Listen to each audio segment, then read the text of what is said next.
নির্বাচনের আগে গণভোটের সিদ্ধান্ত মেনে নেবে না বিএনপি। সংবাদ সম্মেলনে বললেন মির্জা ফখরুল। জুলাই সনদে ঐক্যমত্য হওয়া কয়েকটি প্রস্তাব অগোচরে সংশোধনের অভিযোগ।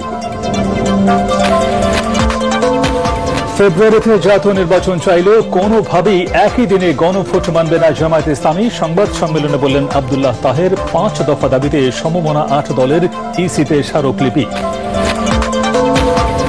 জুলাই সনদ নিয়ে রাজনৈতিক দলগুলোর তীব্র বিরোধ হতাশাজনক বললেন আইন উপদেষ্টা। বাস্তবায়নের সিদ্ধান্ত নেবেন প্রধান উপদেষ্টা। ফেব্রুয়ারিতেই জাতীয় নির্বাচন। ইসির প্রতীক তালিকায় যুক্ত হল শাপলা কলি। প্রজ্ঞাপন জারি। প্রতীক নিয়ে বিরূপ মতামত আশায় পরিবর্তন বললেন ইসি সচিব। শাপলা প্রশ্নে আপোষহীন এনসিপি।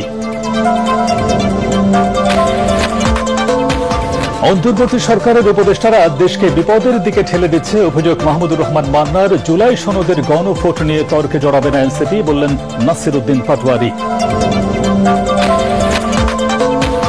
এবং জুলাই সনদ বাস্তবায়নের সুপারিশে দলগুলোর মতামত উপেক্ষিত। প্রাধান্য পেয়েছে সরকারের কর্তৃত্ব বলছেন বিশ্লেষকরা।